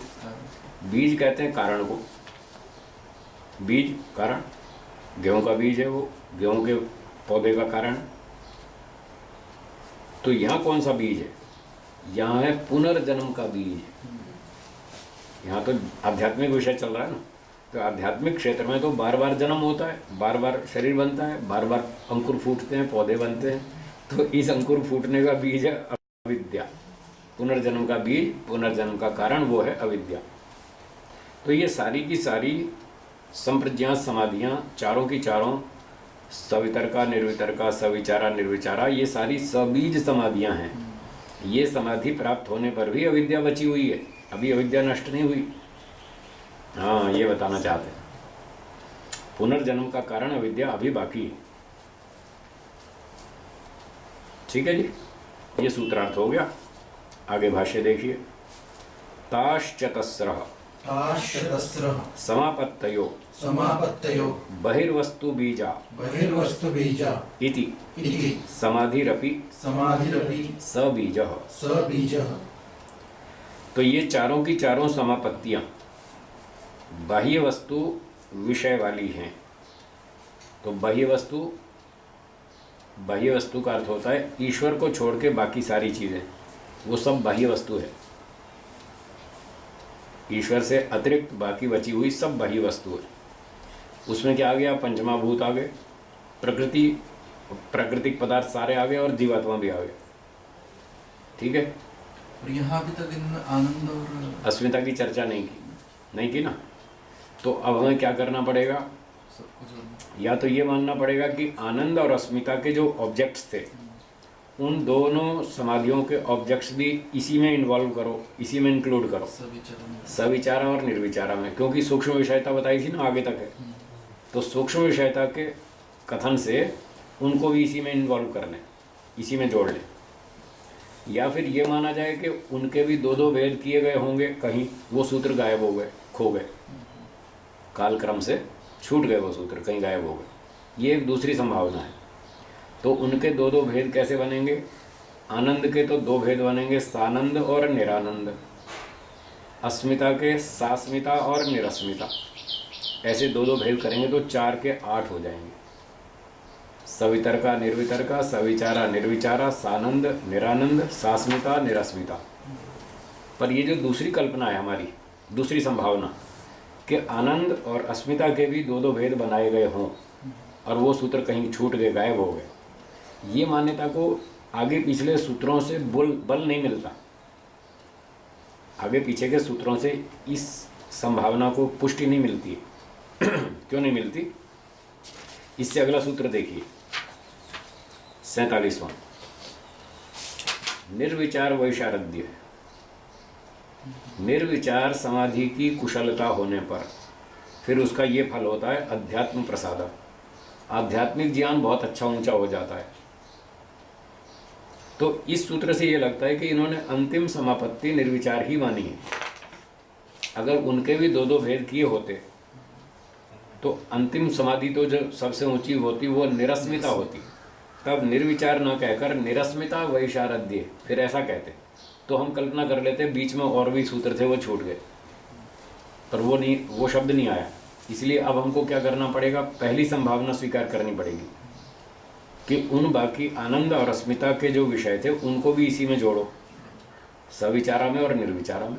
और क्योंकि ये सूक्ष्म विषय वाली हैं और ये सारे सूक्ष्म विषय हैं, तो इस प्रकार से जीवात्मा तक को हमें निर्विचार समाधि में लाना पड़ेगा। तो उसका स्वरूप ये बनेगा, इंद्रियां, तन्मात्राएं और मन, बुद्धि, अहंकार और जीवात्मा, इतनी सारी चीज़ें जब शब्द अर्थ ज्ञान सहित देश काल निमित्त सहित जानी जाएंगी तो वो होगी सविचारा समापत्ति। और जब इतनी सारी चीज़ें अर्थ मात्र जानी जाएंगी तो वो होगी निर्विचारा समापत्ति। तो इस तरह से 4 ही समापत्तियाँ बनी। इसलिए भाष्यकार ने ताश चतस्रः समापत्तियाँ 4 संख्या फिक्स कर दी। तो इससे ये संभावना लगती है कि बाकी सबको विषयों को इन्हीं में लाना होगा। तब सूत्र का अर्थ इस तरह से बनेगा, वो सारी की सारी 4 समापत्तियाँ बाह्य वस्तु विषय वाली हैं, इसलिए वो समाधि सबीज समाधि कहलाती है। तो अब ये बाह्य वस्तु से फिर अर्थ लेना पड़ेगा जीवात्मा तक बाह्य वस्तु है, इस तरह संगति बैठेगी। क्योंकि वो 4 समाधियाँ जो 17वें सूत्र में थी वहाँ जीवात्मा तक जोड़ रखा है अस्मिता समाधि का विषय। तो बहिर्वस्तु का अर्थ होगा ईश्वर को छोड़कर बाकी सारी चीज़ें बाह्य वस्तु विषय वाली है। या प्रकृति तक भी लेंगे? प्रकृति की बात कहीं आई नहीं यहाँ। ये जो भी अलिंग की जो चल रही थी, अलिंग की जो है केवल सूक्ष्मता बताइए, वो समाधि का विषय बनेगी जीव प्रकृति, ऐसी चर्चा नहीं आई। न तो 41वें सूत्र में आई ग्राह्य ग्रहण ग्रहित्री, उसमें भी नहीं आई। फिर 17वें सूत्र में भी नहीं आई। वितर्क विचार आनंद और अस्मिता, वहाँ भी प्रकृति नहीं आई। तो वहाँ भी नहीं आई, 41 में भी नहीं आई और इन सूत्रों में भी नहीं आई। तो इसलिए थोड़ा हमको ये थोड़ा विचारणीय लगता है कि प्रकृति को समाधि का विषय बनाएं या ना बनाएं, और अगर बनाएं तो वो कौन सी 4 में से कौन से विभाग में जाएगी? वितर्क में तो जाएगी नहीं, विचार में भी नहीं जाएगी, और आनंद समाधि में भी नहीं जा रही, और अस्मिता में एक आत्म क्या अस्मिता जीवात्मा ही है, तो वो कहाँ गई? कारण में थोड़ा सा डाल सकते हैं, उसका भी कारण है। ये जो कारण कौन 4 में से किस में इन्वॉल्व जोड़ेंगे इसको? ग्रहण जो है ना, ग्रहण, हाँ, ये इंद्रियों का भी ग्रहण तो साधन है, साधन तो प्रकृति साधन नहीं है। नहीं, कारण रूप में जैसे कारण शरीर होता है, उसकी पुष्टि भी तो करनी पड़ेगी कहीं शास्त्र वचन से। ये तो हमारी ऊहा है। हाँ, ऊहा की पुष्टि के लिए भी तो कोई वचन तो दिखाना पड़ेगा। देखो यहाँ इसका संकेत है, कहीं कोई संकेत मिलना चाहिए, पर ना तो आनंद समाधि में उसका संकेत मिल रहा, ना अस्मिता में मिल रहा। आएगी तो इन 2 में से कहीं ना कहीं आएगी। इन 2 के बीच की स्थिति है वो मूल प्रकृति। जो 13 कर्ण थे उनसे अधिक सूक्ष्म है और जीवात्मा से थोड़ा अधिक स्थूल है, मान लो, यूँ मान लो। तो इन 2 के बीच में आएगी। अब इन 2 के बीच में आएगी यदि, तो इन 2 में से किसी न किसी एक समाधि में उसको जोड़ना पड़ेगा। या तो आनंद में जोड़ो या अस्मिता में जोड़ो। अब आनंद में भी उसका उल्लेख नहीं दिख रहा कहीं पर, और अस्मिता में तो साफ ही एक वस्तु कह दी, एक ही वस्तु आत्मा, वो चेतन ही है, इसलिए वो कहीं दिख नहीं रही।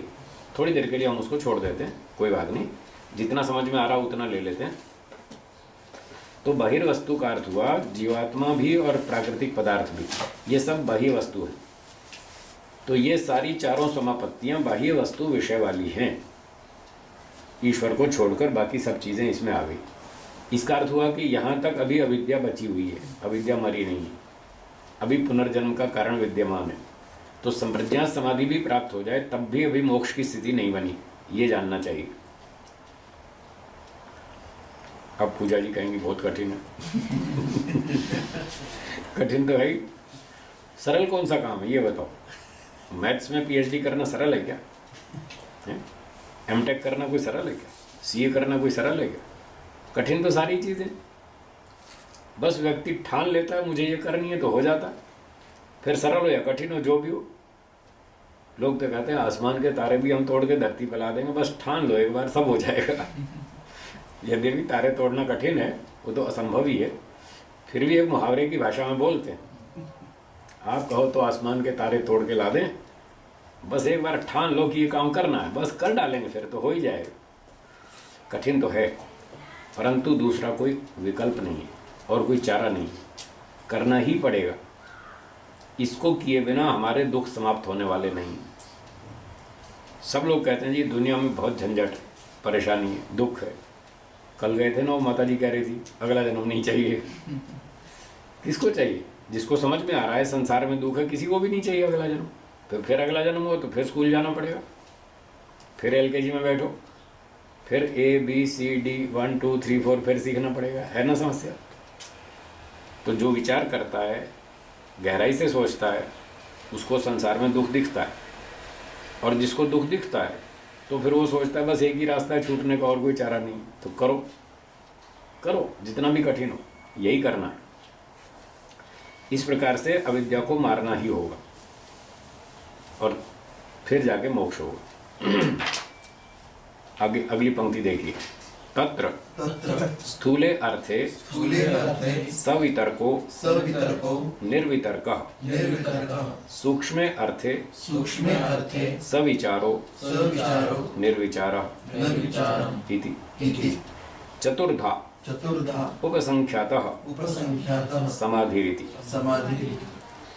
तो 4 समापत्तियां हैं, ये सब की सब सबीज समाधियां हैं। तत्र इस विषय में, इस संदर्भ में ये जानना चाहिए, स्थूले अर्थे सवितर्को निर्वितर्क, स्थूल वस्तुओं में सवितर्क और निर्वितर्क, ये 2 समाधियां हो गई। और सूक्ष्म वस्तु में सविचार और निर्विचार, बस 4 ही हुई। इति, इस प्रकार से चतुर्धा उपसंख्याता समाधि रीति, 4 प्रकार की ही समाधि मानी गई, गिनी गई। तो अंतिम हो गई ये चौथी, निर्विचारा। अब निर्विचारा समापत्ति हो गई और जीवात्मा मतलब योगाभ्यासी प्रत्यक्ष करते करते करते अंतिम जीवात्मा तक पहुंच गया, आत्मा तक की उसको अनुभूति हो गई।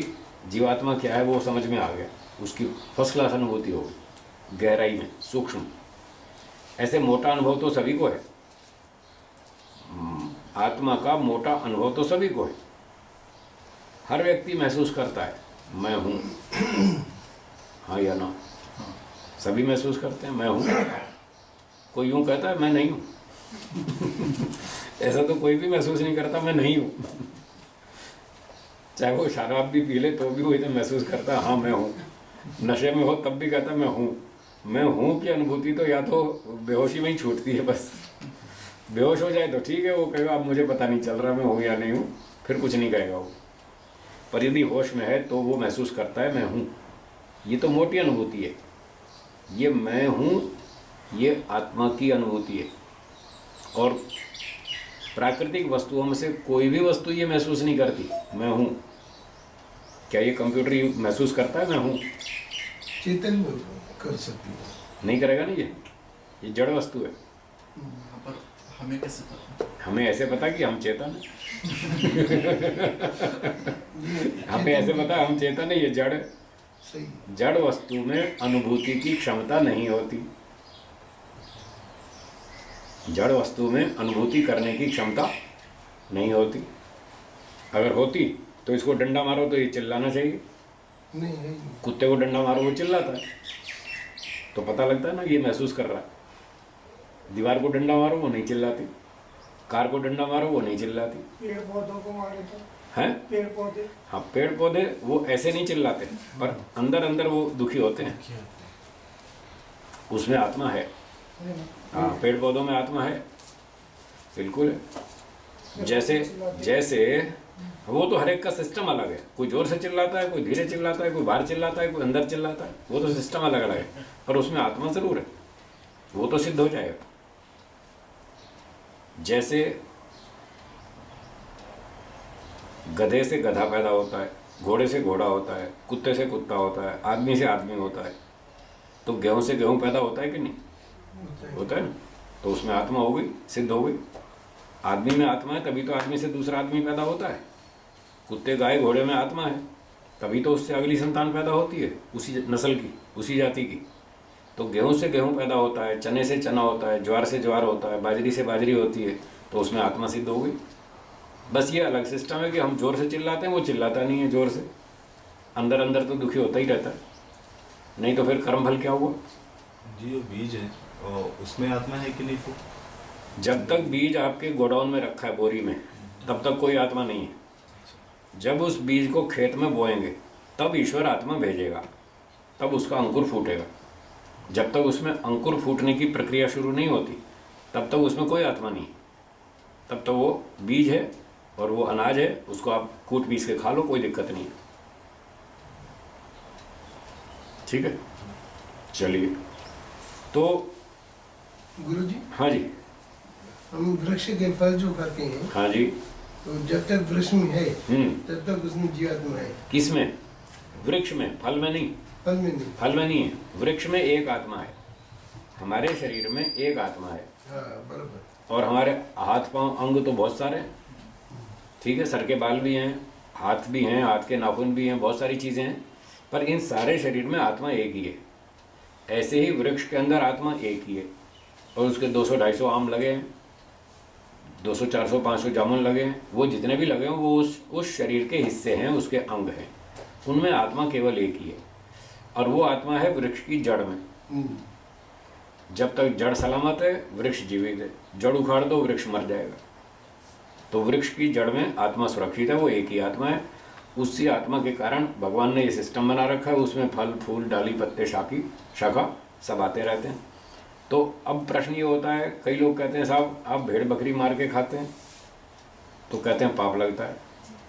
वो हमको कहते हैं आप भी तो आम केला चना अंगूर खाते हैं काट काट के वृक्षों के फल, तो आपको भी तो पाप लगेगा। वो ये बात उठाते हैं, तो हम कहते हैं हमको पाप नहीं लगता। वृक्षों के फल खाने से, सब्जी काट के खाने से, अनाज खाने से हमको पाप नहीं लगता, और गाय घोड़ा मार के खाओ तो पाप लगता है। बोले वाह, मीठा मीठा गड़प, कड़वा कड़वा थू।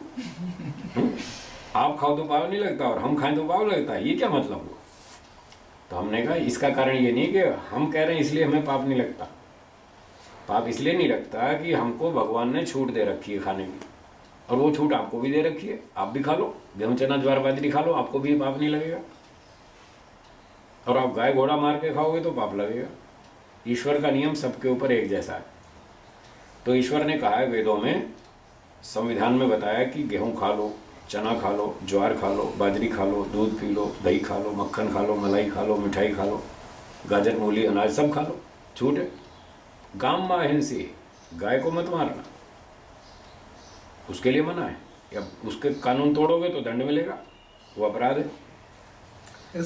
तो वेद में लिखा है गाय को मत मारो, घोड़े को मत मारो, बकरी को मत मारो, प्राणियों की रक्षा करो। यजमानस्य पशून् पाहि, यजमान के पशुओं की रक्षा करो। मित्र से चक्षुषा सर्वाणि भूतानि समीक्षन्ताम्, सब प्राणियों को मित्र की दृष्टि से देखो, उनको मारो मत। हम अपने मित्र को मारते हैं क्या? उसको देख के खुश होते हैं, उससे बैठते हैं, बात करते हैं, प्रसन्न होते हैं, खाते खिलाते हैं, वो होती है मित्रता। मारते थोड़ी मित्र को। तो गाय घोड़े को हम मित्र को अगर मित्र की दृष्टि से देखेंगे तो कैसे मारेंगे? मारना नहीं, उसको देखकर खुश होना चाहिए। अन्यो अन्यम अभिहर्यत, वेद में लिखा है एक मनुष्य दूसरे मनुष्य को देखकर खुश होना चाहिए। कैसे खुश होना चाहिए? आगे उदाहरण दिया है, वत्सम इव अग्न्या, जैसे गाय अपने बछड़े को देखकर खुश होती है, कितनी खुश होती है, माँ अपने बच्चे को देखकर कितनी खुश होती है, ऐसे एक मनुष्य दूसरे मनुष्य को देखकर खुश होना चाहिए। ये खामखा बंदूक लेके आतंकवाद फैला रहे हैं, बुद्धि नहीं ना, होना तो खुश चाहिए कि देखो ये भी मनुष्य है, हम भी मनुष्य हैं, एक ही जाति के हैं, दोनों मिलजुल के रहें प्रेम से। ये लड़ना भिड़ना तो पशु पक्षियों का काम है, कुत्ते देख के एक दूसरे को भौंकते ये तो पशुओं का काम है, मनुष्यों का थोड़ी। जी गुरुजी, इससे सिद्ध ये होता है, होना चाहिए कि सेवन करना चेतन का वो धर्म है, धर्म नहीं है। सेवन चेतन करना, सेवन करना, चेतन का सेवन करना धर्म नहीं है, और जड़ का चेतन सेवन करना धर्म है। हाँ मतलब चेतन को खाना हमारा धर्म नहीं है, हाँ वही। जड़ को खाना हमारा धर्म है, वो ईश्वर ने बता रखा है, छूट दे रखी है। तो गेहूं चना ज्वार बाजरी खाओ, इसकी छूट है। हाँ। घी दूध फल मिठाई शाक सब्जी खाओ, इसकी छूट है। गाय घोड़ा मार के मत खाओ, अंडे मत खाओ, अंडे खाने का मना है।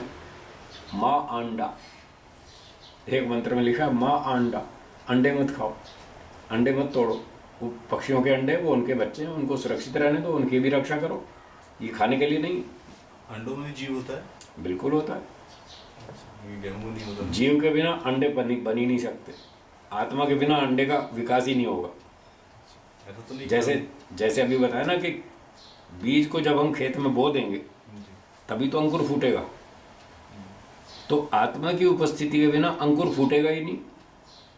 उसका जो नए अंकुर का विकास होगा वो आत्मा की उपस्थिति से ही होता है, आत्मा की अनुपस्थिति में तो डेड है वो।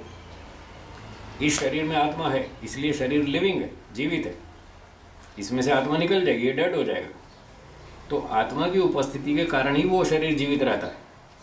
तो जो मुर्गा मुर्गी ने संयोग किया और उससे अंडा बना, तो कुछ प्रोसेस हुई होगी तभी तो अंडा बनेगा ना।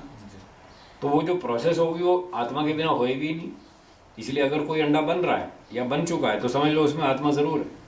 अब उससे बच्चे पैदा हो चाहे ना हो वो एक अलग बात है। वो चेतन निकलना चाहिए। दही आदि में भी जो कहते हैं बैक्टीरिया होते हैं। हाँ कोई बात नहीं, होने दो, वो खाने से खा लो कोई बात नहीं, उसकी छूट है, दही खाने की छूट है। पृषदाज्यम वेद में लिखा है, दही खाओ, मक्खन खाओ, मलाई खाओ, घी खाओ, शहद खाओ, सब खाओ, इसकी छूट है। दूध पीने की छूट है। सम सिंचामी गवाम क्षीरम, अथर्ववेद में लिखा है मैं गाय का दूध दे रहा हूँ, गाय का दूध पियो, भैंस का मत पियो। गाय का नाम लिखा है, गाय का दूध पियो, अच्छा होता है, बुद्धिवर्धक होता है, स्वास्थ्यवर्धक होता है, जल्दी पचता है और कोलेस्ट्रॉल नहीं बढ़ाता है और शरीर को अच्छा बनाता है, इसलिए गाय का पीना चाहिए। भैंस का दूध किस उपयोग में आएगा? वो जंगली जानवर है, वो जंगल वालों के काम आएगा। हाँ वो मनुष्यों के लिए नहीं, फिर भी लोग पी लेते हैं, क्या करें। आर्यों के लिए श्रेष्ठ, लोगों के लिए श्रेष्ठ होगा। वो नारियों के लिए भैंस का दूध, जो दस्यु है ना दुष्ट लोग, वो उनके लिए भैंस का शहरों में दूध, तो ज्यादातर वही चलता है। वही चलता है। स्वामी जी, जी जब जड़ में जो है ना आत्मा है, जी, उस जड़ से उखाड़ेंगे तो फिर वो पाप, हाँ तो मर जाएगा। तो पाप। अब उसमें ये देखना है कि कौन सा पेड़ उखाड़े, कौन सा नहीं। भगवान ने कुछ पेड़ों को खाने की छूट दे रखी है, जैसे गाजर मूली है तो गाजर मूली खा लो, वो तो जड़ से ही उखड़ेगी, खा लो कोई बात नहीं। पर आम का पेड़ जड़ से क्यों उखाड़ते हो, अभी वो 10 साल तक और फल देगा, उसको मत उखाड़ो।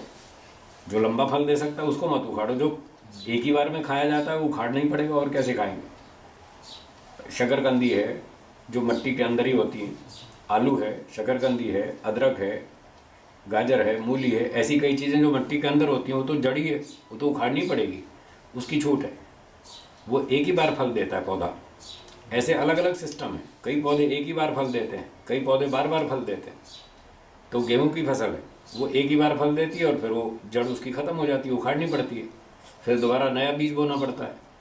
लेकिन आम है, अनार है, चीकू है, ये कई वर्षों तक फल देते हैं, बार बार फल देते हैं, तो उनकी जड़ मत उखाड़ो। जो बार बार फल देते हैं उनकी जड़ मत उखाड़ो, जो एक ही बार देते हैं उनकी उखाड़ लो। जैसा सिस्टम भगवान ने बनाया वैसा खा लो। तो सारी बात का सार एक है, जो ईश्वर कहता है वैसा कर लो, वो ठीक है। गुरुजी, इसका मतलब ये भी हम निकाल सकते हैं कि मूली गाजर जो कुछ है, हाँ, वो जब तक खेत के अंदर है तब तक उसमें चेतनता है। बिल्कुल है, बराबर है, बिल्कुल। और बाहर निकलने से जड़ हो जाता वो खत्म नहीं। चेतनता का मतलब उसमें आत्मा है। आत्मा है, हाँ, हाँ। क्या मतलब हमारा वही है।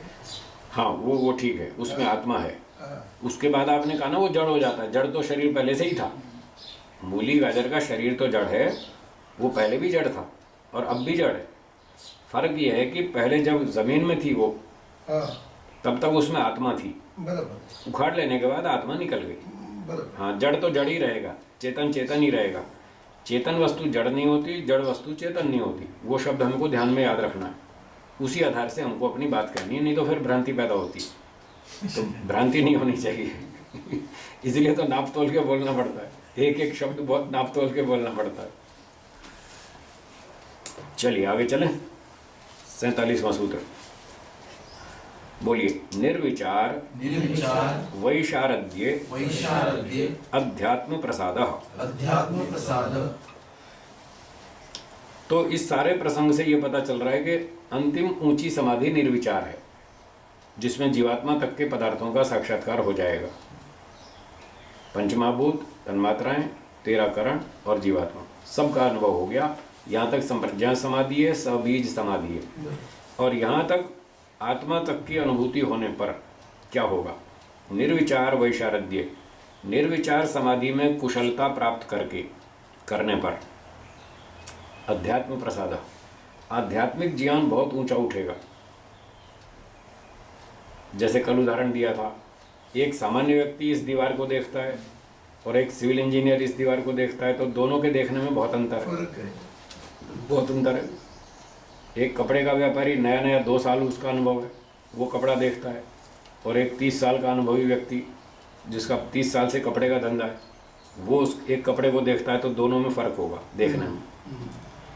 तो इसी तरह से जो निर्विचार समाधि में कुशल हो जाएगा, अभ्यास कर करके एक्सपर्ट हो जाएगा, तो उसका ज्ञान का स्तर भी ऐसा हो जाएगा सिविल इंजीनियर की तरह। उसको प्रकृति, जीवात्मा, तन्मात्राएं, इंद्रियां, महतत्व, मन, अहंकार, सब चीज़ें एकदम पिक्चर क्लियर होगी, बहुत बढ़िया समझ में आएगा, स्पष्ट। और वो क्या समझेगा? ये संसार सब बेकार है, सब जड़ पदार्थ हैं, और जो जीवात्मा है वो भी बेचारा दुखी है, स्वयं दुखी रहता है, दूसरों को दुख देता रहता है, ये सब रिजेक्टेड, बेकार माल है, छोड़ो। वो ऐसा समझेगा। वो जो जीवात्मा को तो ऐसा नहीं समझ सकते ना। ऐसा ही समझ सकते हैं, जीवात्मा भी ऐसा ही है, घोटालेबाज है। और कौन है घोटालेबाज? ईश्वर तो घोटाला करता नहीं। अब प्रकृति बेचारी जड़ है, वो आपकी जेब काटती नहीं, फिर कौन बचा काटने वाला? तो जीवात्मा भी ऐसा ही है, इसलिए वो देखता है ये भी ऐसा ही। छोड़ो इसको भी छोड़ो, सब छोड़ो, ईश्वर को पकड़ो, बस उसी से कल्याण होगा। तो उसका स्तर कैसा होता है भाष्य में पढ़ेंगे। अशुद्धि आवरण अशुद्धि आवरण मलापेतस्य मलापेतस्य प्रकाशात्मनो प्रकाशात्मनो बुद्धिसत्त्वस्य बुद्धिसत्त्वस्य रजस्तमोभ्याम रजस्तमोभ्याम अनभिभूतः अनभिभूतः स्वच्छः स्वच्छः स्थिति प्रवाहो स्थिति प्रवाहो वैशारद्यम। वैशारद्यम। वैशारद्यम की परिभाषा बताई। ये वैशारद्यम कुशलता क्या है, उसका स्वरूप बतला रहे हैं।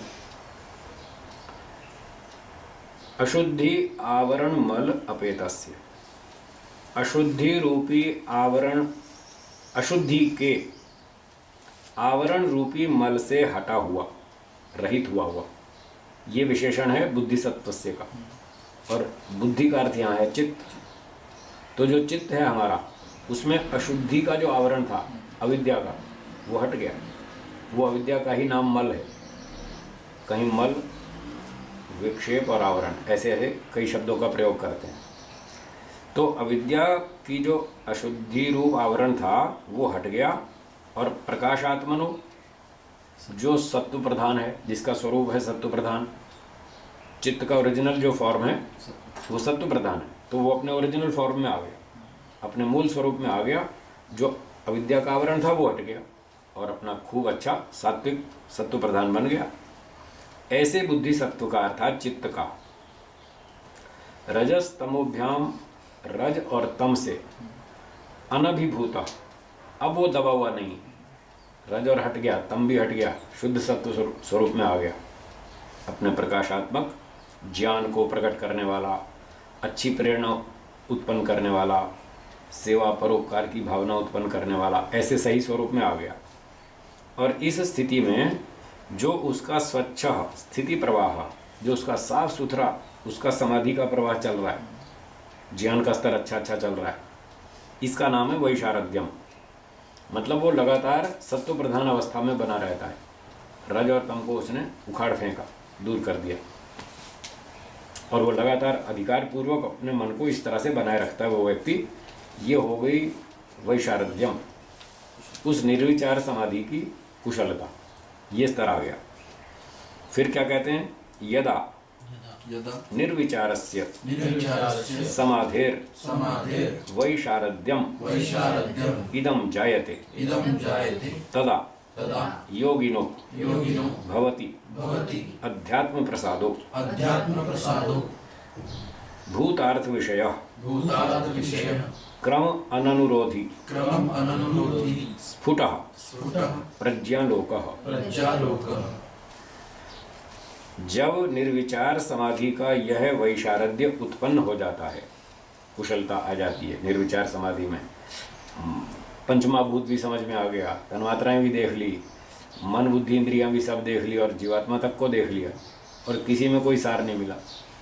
ये बाकी चीज़ें तो सारी जड़ हैं, और थोड़ा सा सुख देती हैं, फिर खत्म, क्षणिक सुख देती हैं और कुछ नहीं।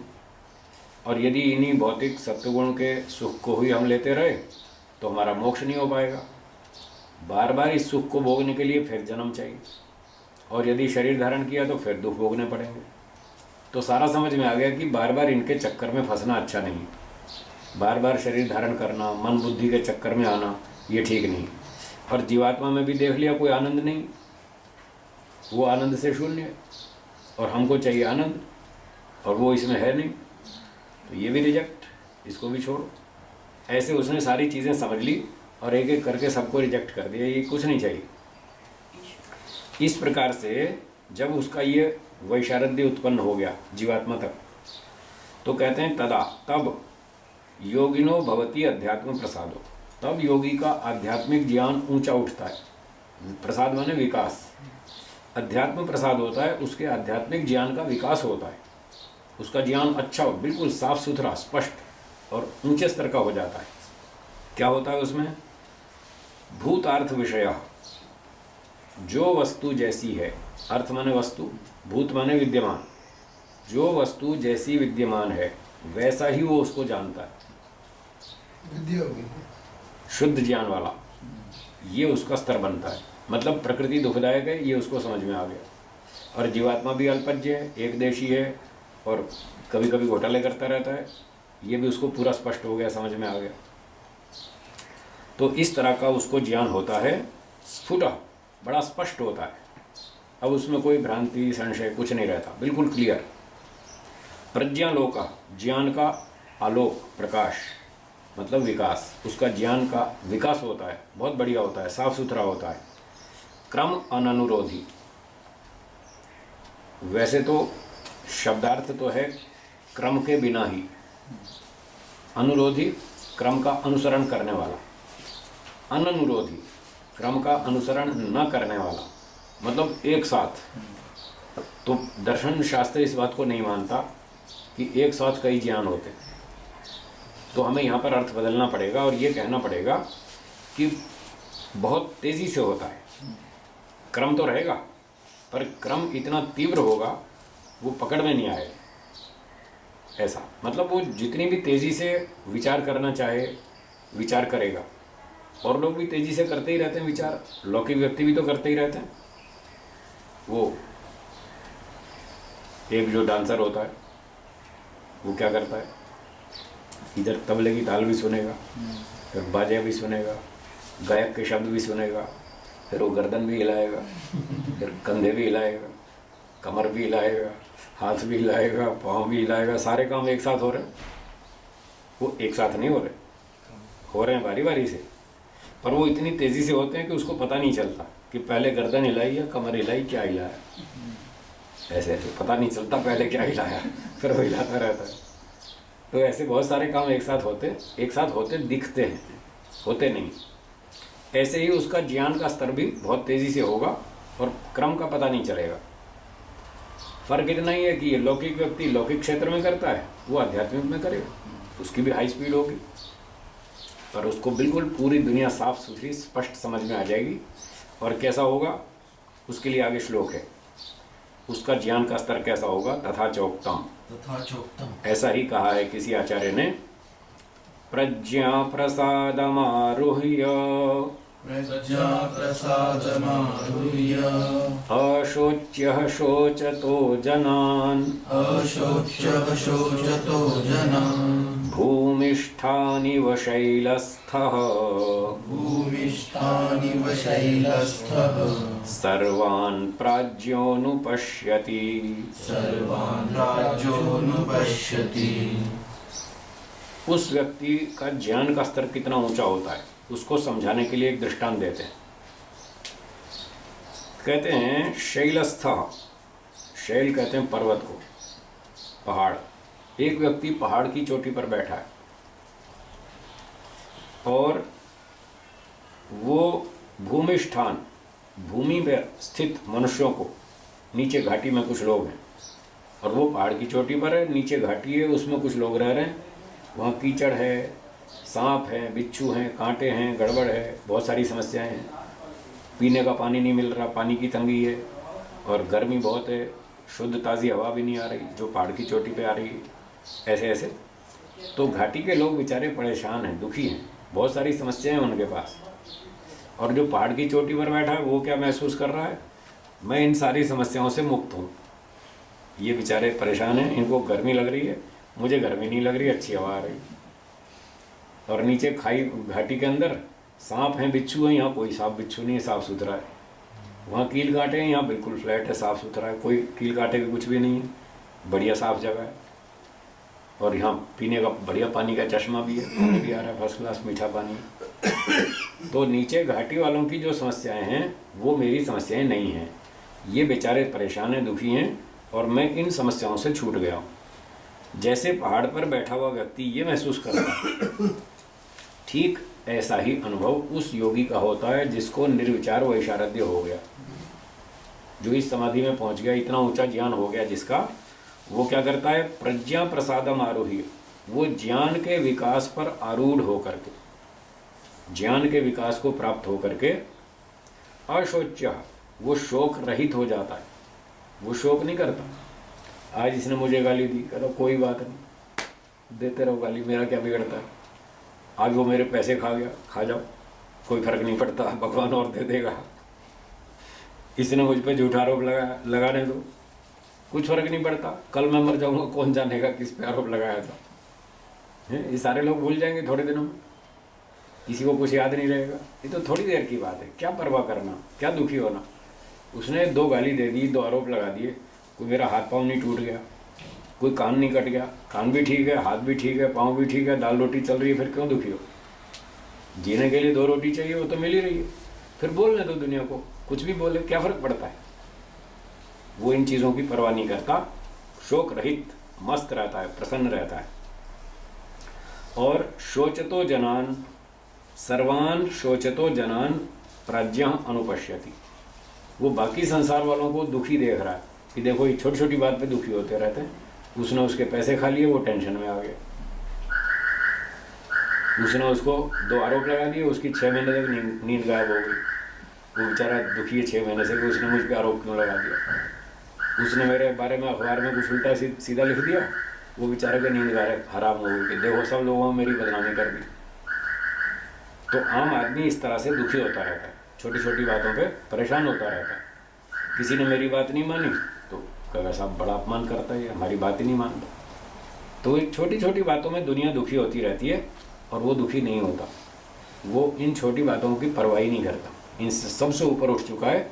और वो ज्ञान से प्राज्ञ बुद्धिमान व्यक्ति सर्वान, बाकी सांसारिक लोगों को वैसे ही दुखी देखता है और अपने आप को उन दुखों से छूटा हुआ देखता है, जैसे पहाड़ की चोटी पर बैठा व्यक्ति घाटी वालों को देखता है। वो बेचारे दुखी हैं, परेशान हैं और मैं दुखों से छूट गया हूँ, ऐसा उसका स्तर होता है। फिर वो क्या करता है, वो सोचता है देखो मैं तो छूट गया इन दुखों से, और बाकी दुनिया वाले परेशान हैं, चलो इनकी सहायता करेंगे, इनको भी दुखों से बाहर निकालेंगे, इनकी अविद्या को भी दूर करेंगे। इस तरह से वो स्वार्थी होकर के ऐसे चुपचाप नहीं बैठ जाता, कहीं पहाड़ की गुफा में एकांत में जाके जंगल में बैठ जाए, ऐसा नहीं करता। वो कहता है भगवान ने मुझे बहुत अच्छी सुविधा दी, बहुत कल्याण किया मेरा, बहुत कृपा की, तो मुझे ईश्वर की कृपा से जो कुछ मिला है मैं दूसरों में बांटूं। जैसे मैं दुखों से छूट गया, मैं दूसरों को भी छुड़ाऊं। इसलिए वो फिर प्रचार करता है, समाज सेवा करता है, जा जाके लोगों को सिखाता है और पढ़ाता है। ऐसा वो व्यक्ति होता है। तो ये हो गया 47वां सूत्र। ठीक है, बोलिए। ये स्वच्छ और शुद्ध, इन शब्दों में अंतर क्या है? स्वच्छ और शुद्ध शुद्ध कोई अंतर नहीं, एक ही है। एक ही बात है। हाँ, पर्यायवाची, साफ सुथरा, स्वच्छ, शुद्ध, क्लियर, भ्रांति रहित, संशय रहित, साफ सुथरा, स्पष्ट। जी गुरु ये जी, जब पानी के बारे में हम बोलते हैं तो स्वच्छ पानी होना, शुद्ध हो इसकी गारंटी नहीं होती। हाँ, वो पानी का क्षेत्र अलग है, पानी। ये दर्शन की बात चल रही है। वो लौकिक क्षेत्र है, वो बात अलग है। अलग अलग क्षेत्रों में शब्दों के भिन्न भिन्न अर्थ लिए जाते हैं। हाँ, यहाँ तो स्वच्छ का मतलब साफ सुथरा, शुद्ध, हाँ, मतलब भ्रांति रहित, संशय रहित, यहाँ ये अभिप्राय। और वहाँ स्वच्छ का मतलब दिखता तो साफ है, पर उसमें और कुछ अशुद्धियाँ हो सकती हैं, उसमें कोई हानिकारक तत्व भी हो सकते हैं। ऐसे देखने में तो साफ दिख रहा है, पर उसमें कई बैक्टीरिया हो सकते हैं, कई और हानिकारक पदार्थ भी हो सकते हैं, DDT भी हो सकती है, और भी कई चीज़ें हो सकती हैं, जिसके कारण वो शुद्ध नहीं माना जाएगा। उसमें तो फर्क हो सकता है। हाँ जी, असंप्रज्ञात समाधि जो होती है, जी। उसमें आत्मा तो रहती है ना, असंप्रज्ञात में आत्मा तो जीवात्मा जो महसूस करेगा। कौन सी समाधि की बात कर रहे हैं, पहले ये तो मैं समझ लूँ। असंप्रज्ञात। हाँ, असंप्रज्ञात समाधि में जीवात्मा रहती है। हाँ, हाँ, तो ठीक बात है, आत्मा ही तो अनुभव करेगा, और कौन करेगा समाधि? करेगा वही है। हाँ, आत्मा तो रहेगा, बिल्कुल रहेगा। एक बार ओम बोलेंगे। अच्छा, पाठ और प्रश्न बोलिए। हाँ, बोलिए। जो जैसे बताया है कि जो मतलब एक स्तर पे वो पहुंच चुका है ये, जी। और जो बाकी लोग हैं, जो दुखी लोग हैं, उनको देखकर वो समावस्था में रहता है या आनंदी होता है या दुखी होता है? दुखी तो होता नहीं। अच्छा। कल के लेसन में बताया था कि एक डॉक्टर दिन में 200 मरीजों को चेक करता है और सबकी दवाई करता है। वो रोगियों का दुख समझता है कि बेचारे परेशान हैं, इनको क्या रोग है, उनके प्रति सहानुभूति रखता है, उनका इलाज भी करता है, उनके दुख दूर भी करता है, पर वो स्वयं दुखी नहीं होता। अगर डॉक्टर रोज दुखी होने लग जाए तो 2 साल में तो मर जाएगा।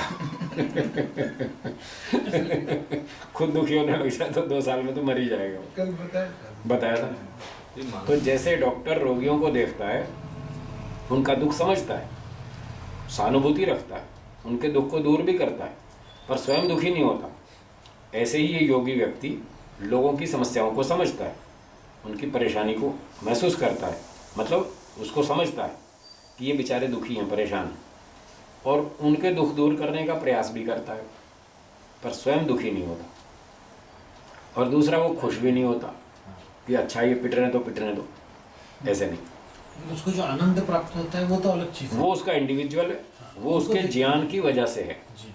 लोगों को दुखी देखकर खुश नहीं होता वो ईश्वर ने उसको उसके ज्ञान के कारण उसको सुख दिया है, वो उसका व्यक्तिगत प्रश्न है। लोगों को तो देख करके वो सहानुभूति रखता है कि बेचारे, दया की भावना रखता है, ये बेचारे परेशान हैं, इनका दुख दूर करो, चलो मैं भी इनकी सहायता करता हूँ। जैसे ईश्वर ने मेरी सहायता की, ऐसे मैं इनकी करता हूँ। ईश्वर कहता है यथे माम कल्याणी मावदानी जनेभ्य, जैसे मैं तुम सबके कल्याण के लिए वेद का उपदेश देता हूँ, ऐसे ही तुम लोग भी दूसरों को वेद का प्रचार करो, अच्छी बात दूसरों को सिखाओ। तो वो ये सोचता है कि भगवान ने मुझे सुविधा दी, मैं दूसरों को दूँ, ऐसा तो सोचता है, पर उनको दुखी देखकर खुश नहीं होता, बिल्कुल नहीं होता, और दुखी भी नहीं होता। ना दुखी होता ना खुश होता, खुश तो अपने ज्ञान की वजह से होता है। ये बात एक रस में रहता है। जी। हाँ, बोलिए।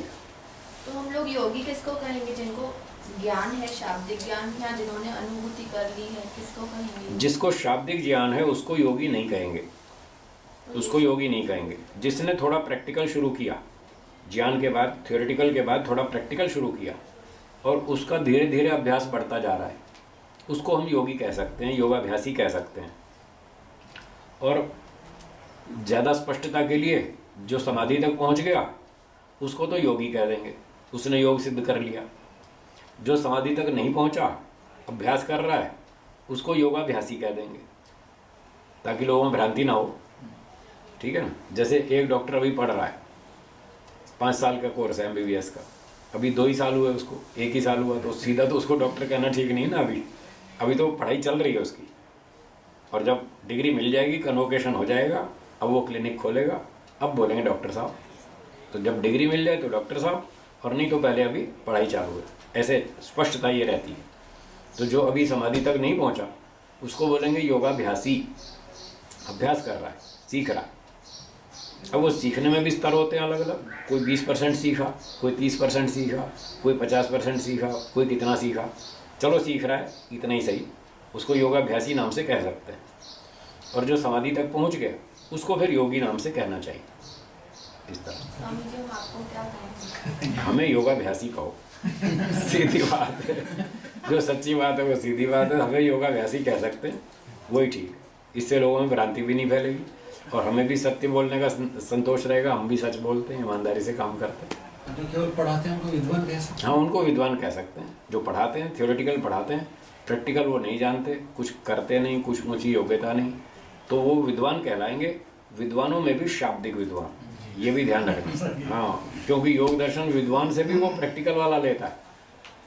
योग दर्शन में विद्वान शब्द का अर्थ भी आचरण वाला है, थियोरेटिकल वाला नहीं। इसलिए हमको ये भी क्लियर करना पड़ेगा, ये शाब्दिक विद्वान है, शब्दों को जानता है, शब्दों की व्याख्या कर सकता है, पढ़ा सकता है, पर प्रैक्टिकल अच्छा नहीं है, प्रैक्टिकल ऊंचा नहीं है, बहुत सामान्य ज्ञान है। इस तरह से गुरु जी, जी।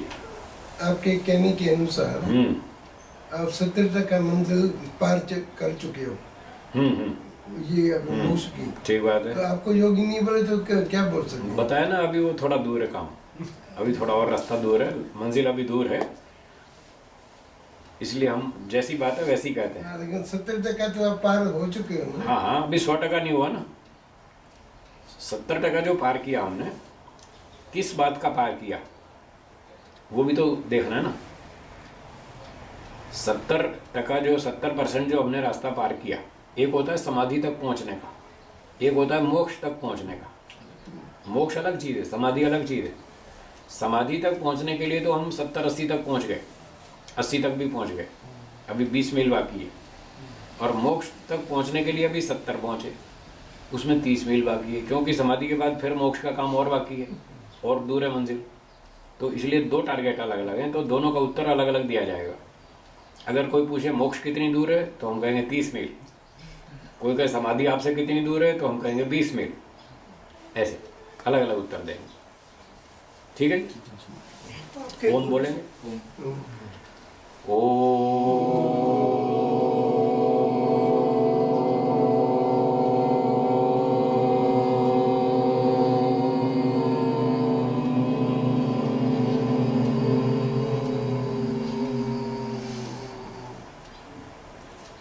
नमस्ते सर। चलिए, सबको नमस्ते। नमस्ते।